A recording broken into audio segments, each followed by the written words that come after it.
Good evening, and welcome to the first in hopefully a series of Densura webinars, which we're going to run on a variety of topics.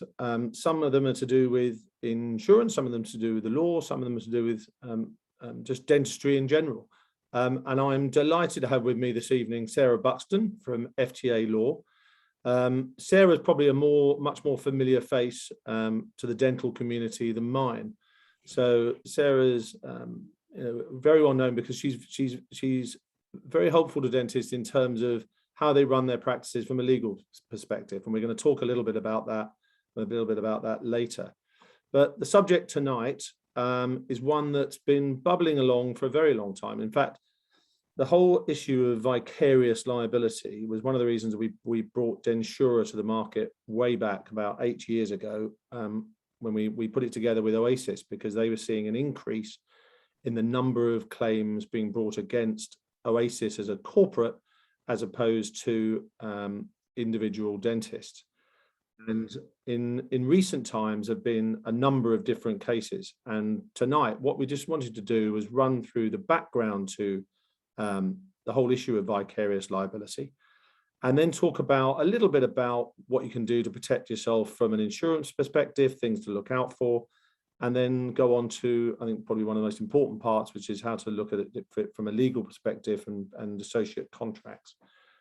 So it's quite a wide-ranging area. What I'd encourage anyone viewing to do, if you've got any questions, please do raise them as we go. That keeps it a bit more lively, and we're happy to answer any questions as we go. Or by all means, if you want to hang on to the end, that's fine as well, and we'll come back if we miss anything. But first, Sarah, if you don't mind giving us a bit of background on. I'm not muted.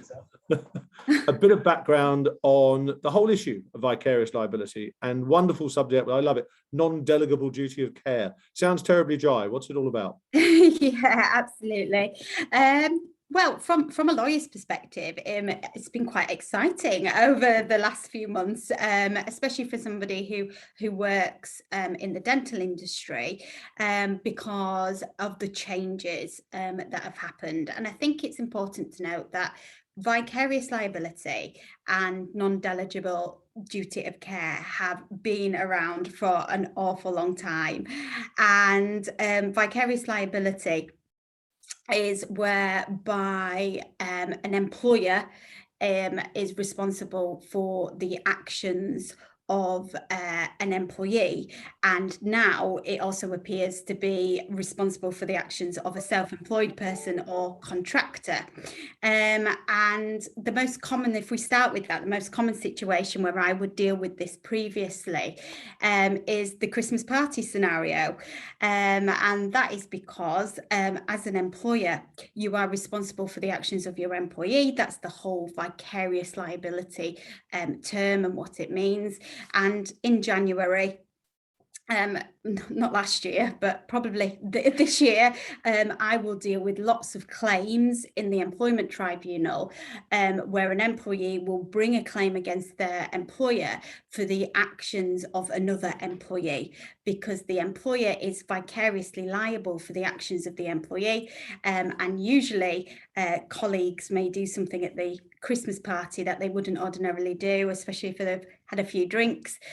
So we end up with lots of discrimination claims, and it's in that situation where we would commonly deal with it.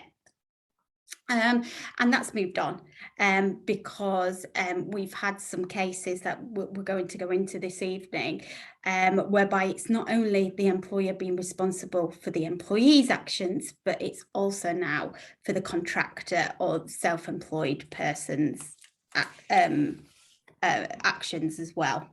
Right. I mean, it sort of sounds unfair almost, that should be the case, but that's what the courts have decided.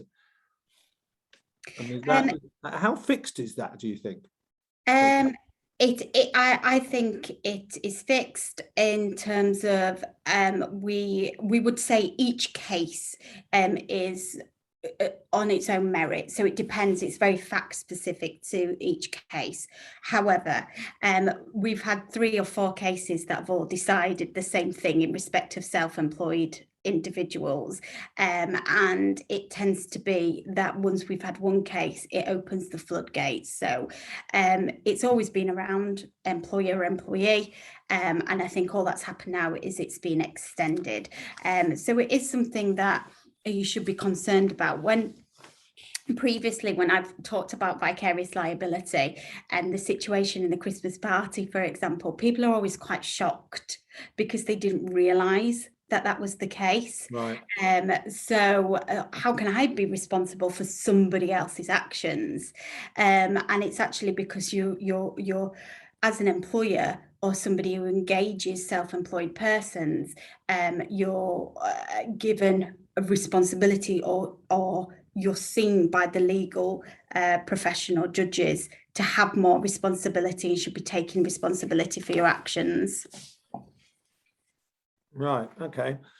And so, I mean, what sort of? I'm aware of a couple of cases recently, but what's the history of this in terms of the legal perspective and in terms of the decisions that have been made in court? There are certain law firms that target the dental market, and what's happened is quite often they find it quite hard to either locate an associate, or an associate may be uncooperative or maybe uninsured, and in those circumstances, if they've got a patient who has suffered, they will be looking for somebody to try and pay some compensation to that patient due to the negligence. So when you've got this situation where the associate's not being cooperative, or can't find them, or uninsured, they need to look for somebody else to sue. So what's happened is that they've looked to sue the practice owner, because it's more than likely that they'll have a sum of money, so they'll be able to pay their patient any compensation that's required. The practice owner will want to protect their goodwill, so they've looked for somebody else to sue, and they've done that in these last few cases. And then the practice owner has therefore been a party to the case, where the associate has some sort of clinical negligence or malpractice. There's been something amiss, and then the judge has had to look at the relationship and make a decision as to whether the practice owner is responsible for the treatment that the associate has performed. Right. And all of this, regardless of the fact that it's actually the individual self-employed dentist that's carried out, let's say, all of the treatment. I know sometimes it can be multiple dentists involved, but despite the fact the self-employed dentist has carried out the treatment, if they couldn't be traced, for example, and we've got experience of this, and I think I'm right in saying the defence bodies, if they don't have a request for assistance from their individual dentist, then they don't respond to claims, to patient complaints. In that scenario, the practice owner could be found liable?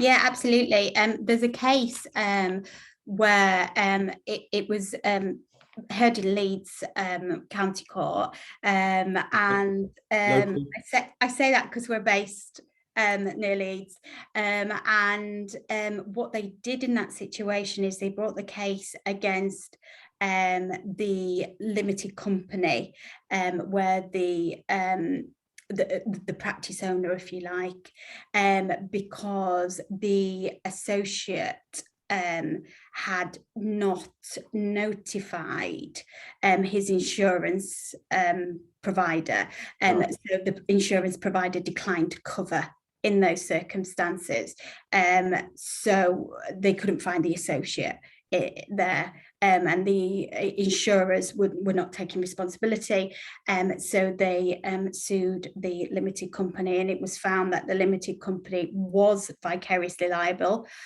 for the independent dentist's treatment, because of the relationship, but also that they had if you have an NHS contract, and I think it's important to note that all these cases have concerned NHS practices, Right. is that they said that, and this is what they've said in all the cases, that you have a duty of care towards those patients. So you can't pass that on to your associates. No, I mean, we have one question saying, could you not pass it back to the NHS? But that doesn't work apparently. No, I think you'd find that very, very hard to pass that back, because you have a pay that they pay you for that. There's goodwill. You can buy and sell your dental practices, so it's slightly different to something like an NHS trust, where they can't pass the duty of care on to their contractors or their employees. That's actually case law that's been around for a long time. Right. The NHS trusts are wholly responsible. They can't pass that care on. As actually what we're saying is, as a practice owner, if you have an NHS contract, you also can't pass that care on, because you've got a duty of care that you accept payment for to those patients. You own those patients. I say that because you can't own people, but you own the goodwill, I should say, in respect of those patients, so you can't pass that care on. And I think that's really important to note that it's an NHS practices where all of these cases have been in relation to.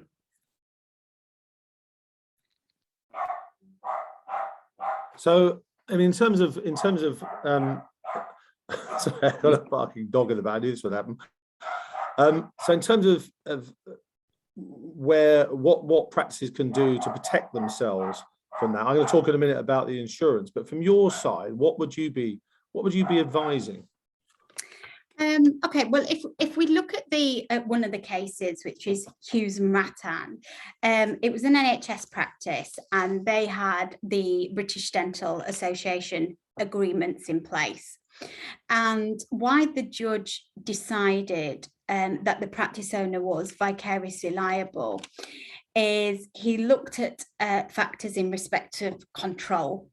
And this is what we do when we look at whether a self-employed person is genuinely self-employed or moves into the other areas, other employment status, being worker or employee. And it's the same that HMRC do when they look at whether someone's genuinely employed or not. And it's all to do with the degree of control. So if we look at some of the factors that the judge highlighted, he said the practice owner determined when the premises were open and when the staff were made to be available. He said that associates carrying out the treatment were still subject to the practice owner's practice policies, responsibilities. There was a degree of power that the practice owner had over the associate. The practice owner was the one that put forward the pay arrangements. The practice owner retained the goodwill because the associate was subject to various restrictions, and the associate, even the private treatments that the associate was performing, that was only allowed as long as it didn't contravene the NHS contract. Also, holidays were controlled. And when I look at some of those, I think to myself, well, some of them commercially, if you have an NHS practice, you can't not have them. You've got to have opening hours because your NHS contract will tell you when to open. Yeah. So you've got to have a degree of control. You've got to have a target for NHS treatment, because you don't want your associates underperforming or overperforming, because you'll either be out of pocket or, well, both ways you'll be out of pocket, or you may be in breach of your NHS contract.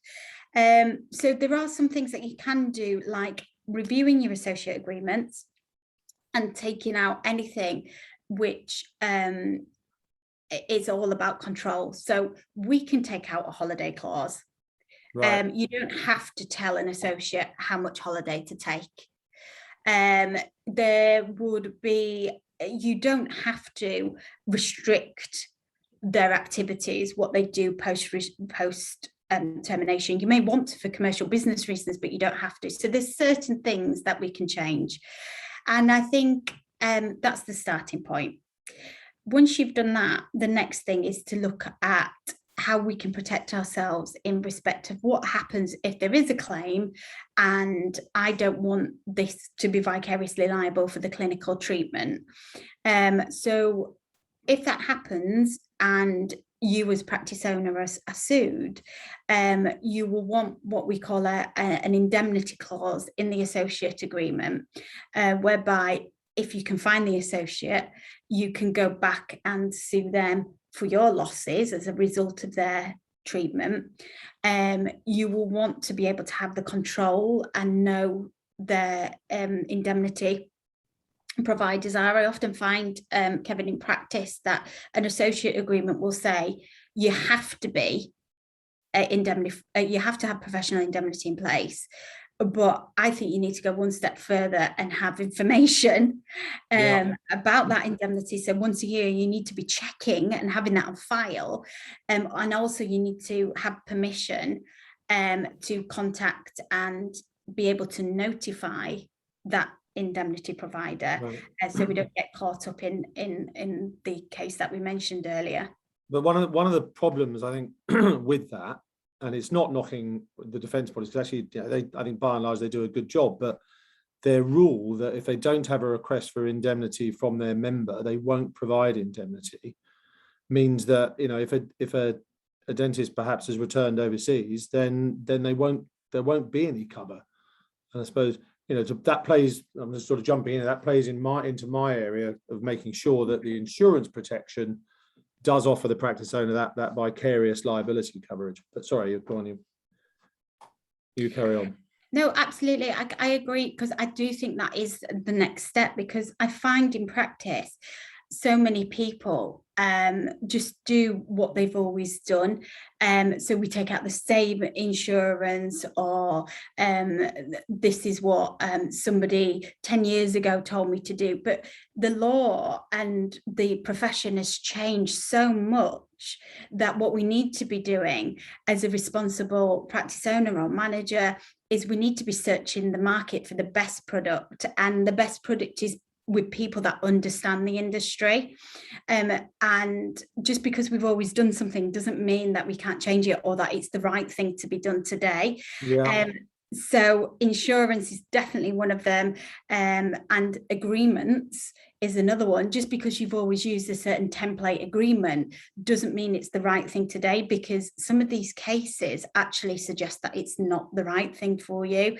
And I think anybody who is wanting to look after their business and their patients and their team should be looking and making sure that they've got the right cover in place for them. So I totally agree with that, Kevin. So I mean, if we look at what's happened with some of the insurance claims that we've had, you've got practice owners who've come to us saying, look, we've got a problem here because we've got no cover under our corporate cover. It's frustrating, and sometimes, of course, it can take a very long time for a claim to come through. It could be that the treatment happened quite some time ago, and historically they didn't have this vicarious liability coverage with their indemnity provider or with their insurance provider. So again, one of the things that we're always talking to people about is make sure not only that you've got vicarious liability cover, but that you've also got, enough retroactive cover, as we call it in the insurance industry, but enough cover to cover you for treatments that took place in the past, just in case they come through, because that's been a factor in some of the cases we've seen. It's the treatment actually took place quite some time before. And as you say, the practice owner's gone on to sell the practice, has actually maybe even retired, and then has seen a claim come through. So it's a matter of looking at both, matter of looking at the insurance product, making sure you've got vicarious liability coverage, making sure, in our case, it's a occurrence-based cover, so that it carries on after cessation of practice, making sure that the dentists have got adequate indemnity, and as you say, checking every year that's going through and has been renewed, and that's of an adequate level, or and that, you know, the terms around that are correct. It's a lot of responsibility really that sits with the practice owner. And insurance properly arranged is a good safety net. It's a wrap around it, but it's not a replacement for just making sure that you've checked all of those basics, you know, really, that are in place. Absolutely, and I think it's important that if there's change, I think things like your insurance cover or your associate agreements, your employment contracts, they all need to change as well. So one of the things I come across in practice, and I think it's important about this case that was heard in Leeds, is they made the case against the limited company. So for lots of dental practices who incorporate, they often forget to update their contracts once they become a limited company, or they're not always advised fully to do that. And hand in hand with that, there should be a review of the insurance, because what you will want is your limited company covered as well.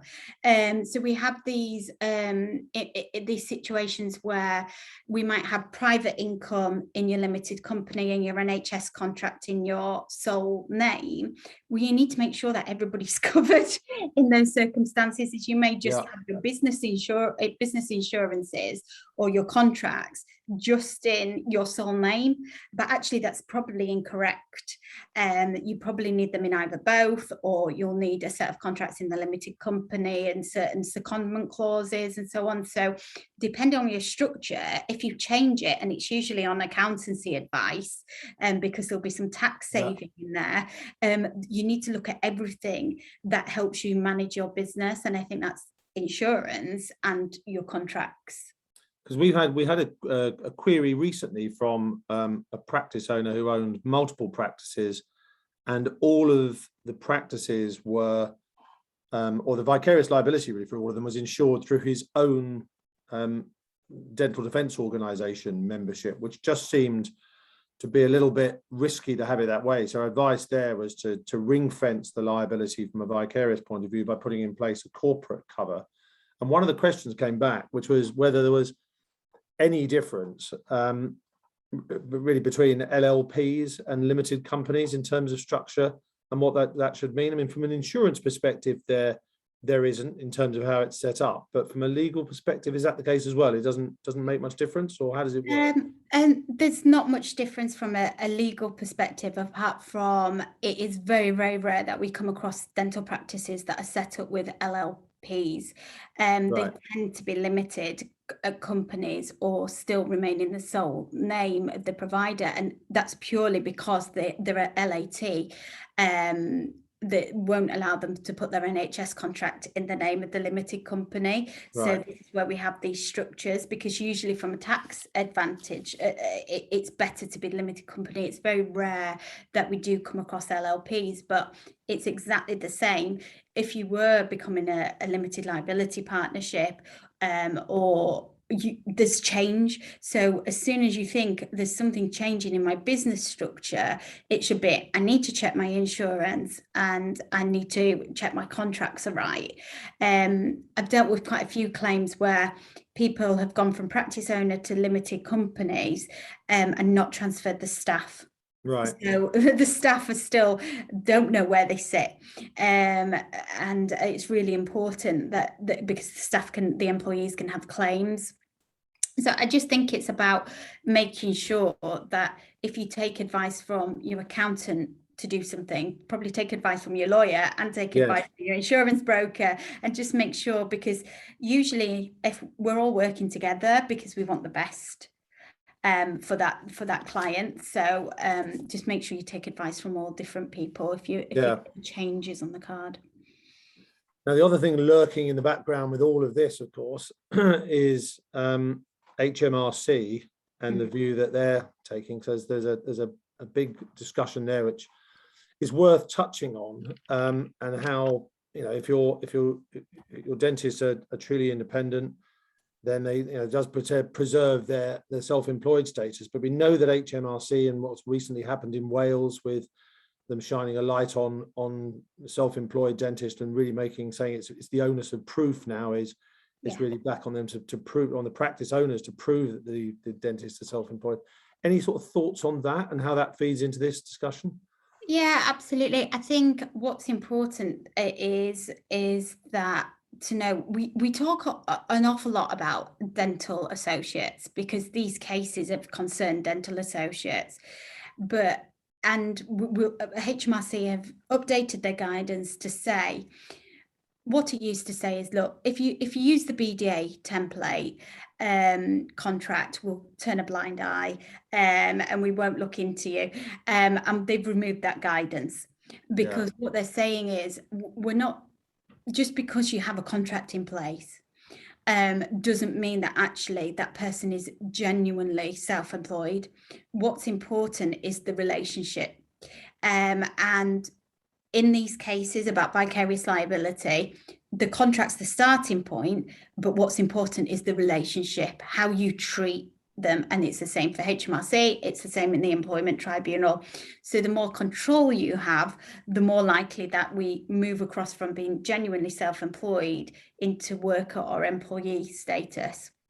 And I say we talk about dental associates a lot, but I think there's a lot to come with hygienists and therapists. Yes. Because to my mind, they are the ones that actually don't genuinely fit the criteria of being self-employed.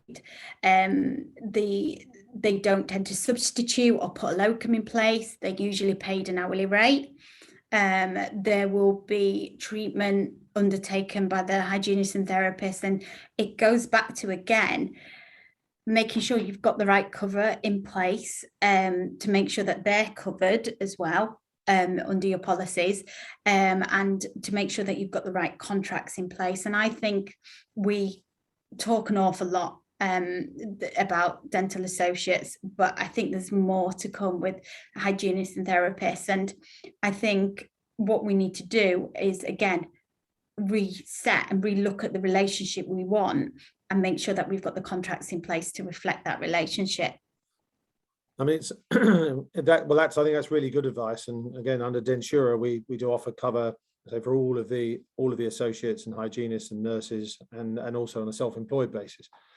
But it's interesting. We were looking at this. We've been going a few years now. We're looking at the various claims that have come in and all of the costs that sit around that. And costs are a big element of this. And I think one of the things that practice owners and dentists themselves need to understand is that if you can take action at the outset and take up the points you've just been talking about, and you can avoid some of the major pitfalls that can befall you if you haven't got your associate contracts put together correctly, or if you haven't arranged your indemnity correctly, then you can also save a lot of money when it does come to, if there is a patient complaint and there are costs, because it can be a really difficult job if you have to try and, I'm going to use a legal term of subrogate, but to try and bring a claim against an absent dentist or their dental defense organization if you haven't got it set up correctly. And sometimes it's the legal costs rather than any damages that are paid out to dentists that are quite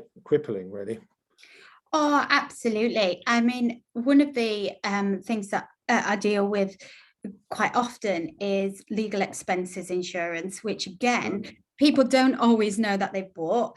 They don't always know they've got cover, or they don't understand what that is. And that is an insurance product that covers legal fees, out of court settlement or judgment if you have an employment tribunal claim.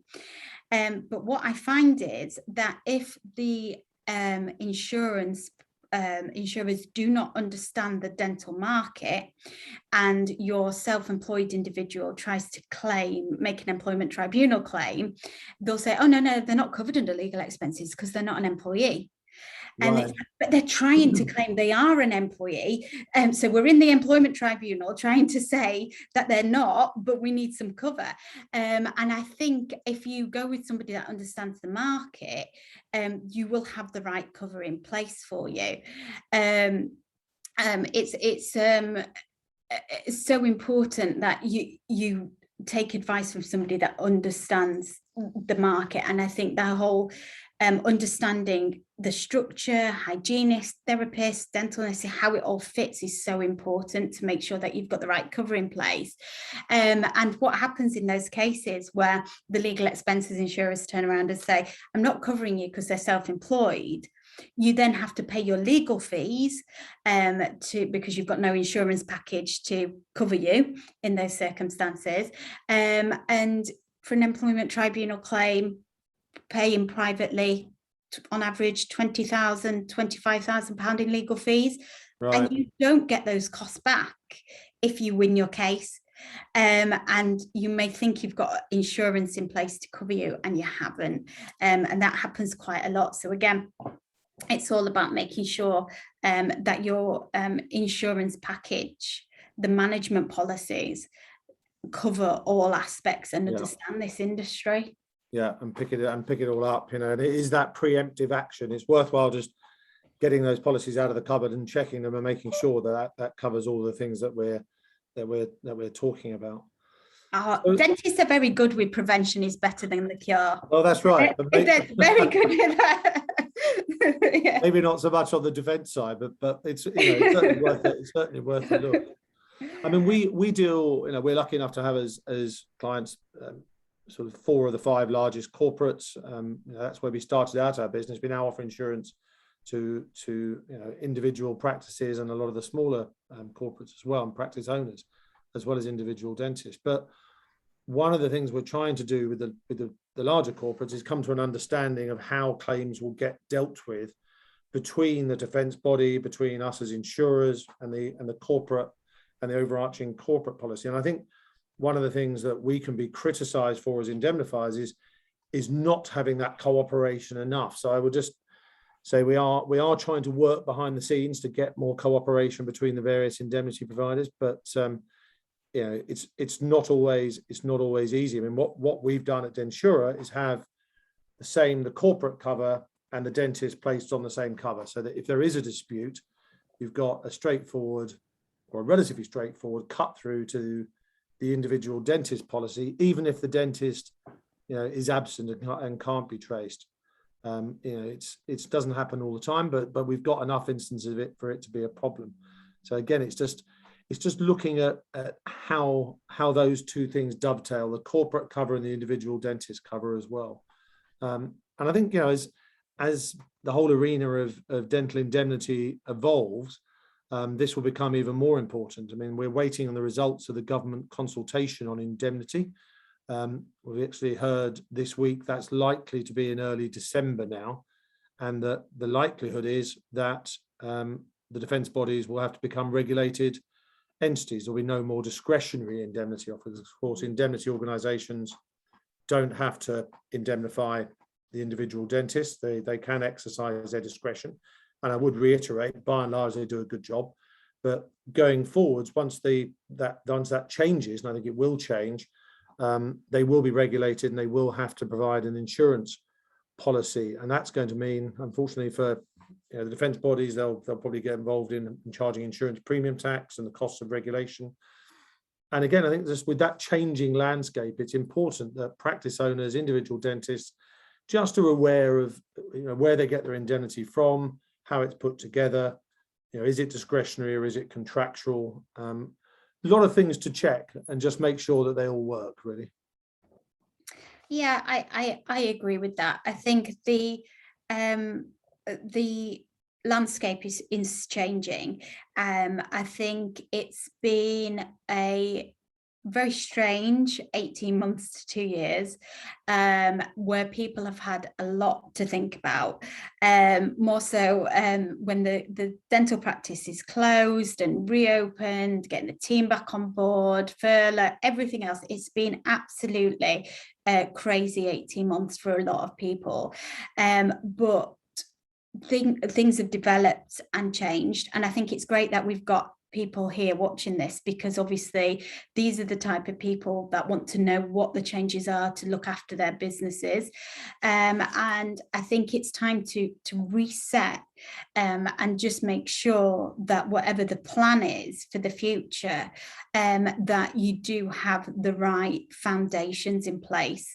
And it's got to start with revisiting your insurance policies, because we've had so many changes in respect of vicarious liability, the consultation, and I think once you've done that, and it doesn't matter if you're halfway through or it's not due for renewal, I think that's important, because I think it can take time. And it takes time to understand what it is that you're actually purchasing, and what the benefits are from that product. And I think sometimes people just renew or go with the same person because it's easy and it's quick. So I would say start in advance to make sure you're covered. Legal expenses insurance is part of it, vicarious liability cover, make sure the right structure's in place, and also on an annual basis. And I appreciate a lot of people haven't done this, but you need to be reviewing contracts. So self-employed, associates, hygienists, therapists, employees, and your policies and procedures that go with them as well. But I again, I appreciate that's a time. It takes time to do it, but I think we need to start doing it because it will set the foundations for the future. Yeah, and again, can't really stress enough, it is that preemptive work. If you do it now, it just saves so much hassle in the event of there being a problem, because it's far more time consuming after the event almost. So we're sort of getting near the end of the discussion. We could probably talk a bit more about some of the cases in a minute, but so I would encourage anyone watching, if you've got any questions, please do ask, or if you want to email either Sarah or I afterwards, or you can go on to, we both contactable at densura.com, so by all means have a look at that. But Sarah, as we sort of close out, is there anything else that we've covered a lot today? I mean, including the self-employed part, including the insurance, and including the associate contracts. Anything else that's on the horizon, or anything else we should be thinking about? Well, there's always changes. There is. I say this all the time, and if people have seen me speak before, I always say no disrespect to my colleagues in property, but property last changed in 1954. Employment law changed last week, right. So it's my little grumble that I think I've got a harder job. And I just think you're all busy practice owners or managers, and it's not your job to know. It's my full-time job to know about employment law. It's your full-time job to know about insurance and what's in that, those terms and conditions. What's that detail really mean? And I don't think you should tackle it by yourself. You've got 101 other things to do. So that's why we're here to help. And I think that's really important. You're not expected to know the ins and outs of what we've spoken about this evening. You just need to know that maybe you need to be asking some questions to make sure that your business is in the best position that it can be, should the worst case scenario happen. Great. I mean, I think there's some really good advice and really good tips as we've gone through on that. You know, again, I think we're really pleased with with our partners at Densura, and Sarah, you're a really valued partner there. Thank you. I mean, we've got you helping us with the legal side. We've got our own in-house clinical negligence lawyers to deal with that. We've got people dealing with CPD and education. You know, there's a lot of help and assistance for those who want any help. And I would encourage anybody who's listening to this really just to reach out, to ask the questions. There's help there. And again, at the risk of stressing it too much better to do in advance of any problems arising. So unless anyone's got any questions, there's none at the moment coming in, but I'm sure there will be afterwards. So Sarah, I just want to really say thank you very much for joining me this evening. That's been really, really helpful. And I doubtless will be seeing you again before too long. But to anyone who is a member of Densura, again, thank you for that. And if you have any questions, please do let us know on densura.com. Thank you very much. Thanks, Kevin. Thanks, everyone. Bye. Bye. Bye.